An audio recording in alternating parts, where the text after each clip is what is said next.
Hi guys, and welcome back to the Lazy Girls Kitchen. If you're new, I'm Maggie, and welcome. Today I'm going to show you how to make flourless crepes. I made them with like a blueberry jam situation. It was really easy, delicious. I'm not keto or anything, and that's not why I made it, but I do like to have a little bit of a low carb option, and this was it for me.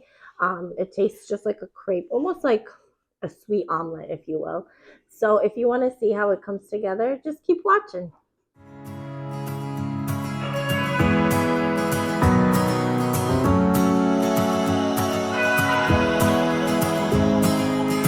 I left things unsaid, and you cannot forget how my mistakes haunt us, but do they really daunt us? Your tongue can be sharp, cut me close to the heart, but we can master the art. And the thing is that these scars are scary, but they are just small scars.